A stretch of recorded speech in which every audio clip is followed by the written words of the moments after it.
Knowing Eli Weintraub, video number 32. Today, Eli had Special Olympics, and one of his friends fell down.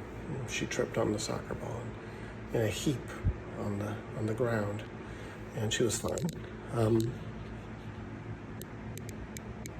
But her mom, this is a 21-year-old woman, her mom knew exactly how to relate to her, this young woman, to kind of bring her back, to make sure that she was safe. She said, I sat there and I watched, and her mom was like, that was surprising, wasn't it? It surprised you, and that scared you, and that's why you're crying, because it wasn't an ouchie. And then she said, look at my nose, look at my nose. The mom said this. Clearly they have developed over all these years a language.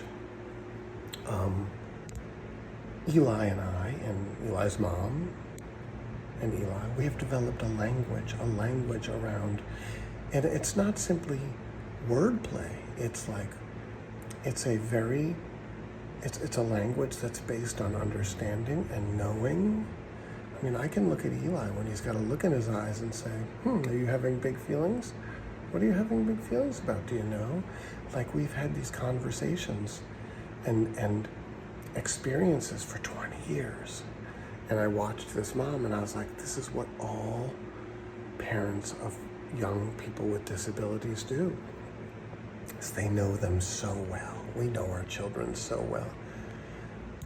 As the guardian, if you're just gonna mail it in and be like, well, gives me a little bit of free rent or whatever, like, fuck right off and go do something else. I don't even give a fuck what you do, but don't do the guardianship or being the caretaker, not guardian, of my son.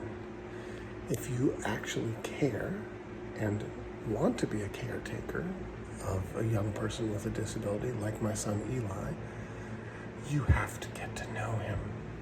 You have to watch these videos over and over and over again, and you have to experience him, and you have to get to know him so that if something happens, you can have a language of your own with him. And seriously, I know that I'm obnoxious and I don't give a fuck. If you can't do that, fuck right the fuck off and go do something else. I don't care what it is. Thank you.